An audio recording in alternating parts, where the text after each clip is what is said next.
Now we're going to crack into the movements. First thing, before you do the movements, you need to orientate your cube. So generally, I'll have it sitting like this. So that way we've got the front face always facing us. So that way as we move it, we know which is the front face. Okay? When the movements begin, try to keep the front face flat in front of you so you don't get mixed up. Movements.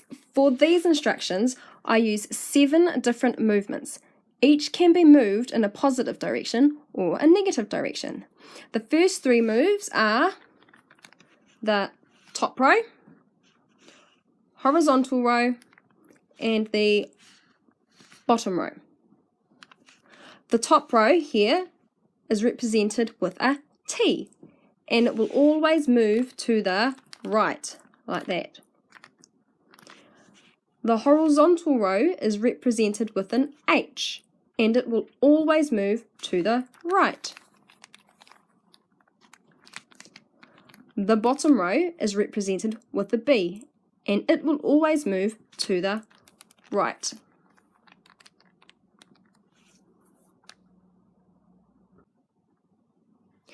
If any of these rows need to be moved in the opposite direction, they will be represented with a negative in front of their letter.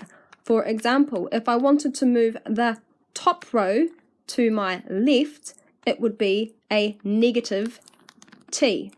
If I wanted to move the horizontal row to the left, it will be represented with a negative H. If I wanted to move the bottom row to the left, it would be represented with a negative B. The next 3 moves are the left column, the vertical column, and the right column. The left column is represented with an L and moves up. The vertical column is represented with a V and moves up. The right column is represented with an R and moves up.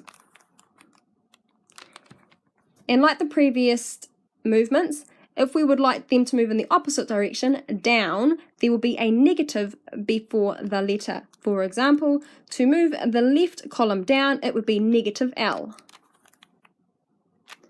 To move the vertical column down, it will be negative V. To move the right-hand column down, it would be negative R. The final move we have to be aware of is the front face, which is here. It is represented by an F, and it will always move in a clockwise direction. If we would like the front face to move in an anti-clockwise direction, it would be represented with a negative F. Multiple turns. Sometimes a move requires multiple turns. At most it will be 2 turns. This will be represented with a 2 in front of the move. For example, if I wanted to move the top row to the right 2 times, it will be 2T, which means turn it once, turn it twice. Let's recap some of the moves. Below is a sequence of moves. Follow along with me.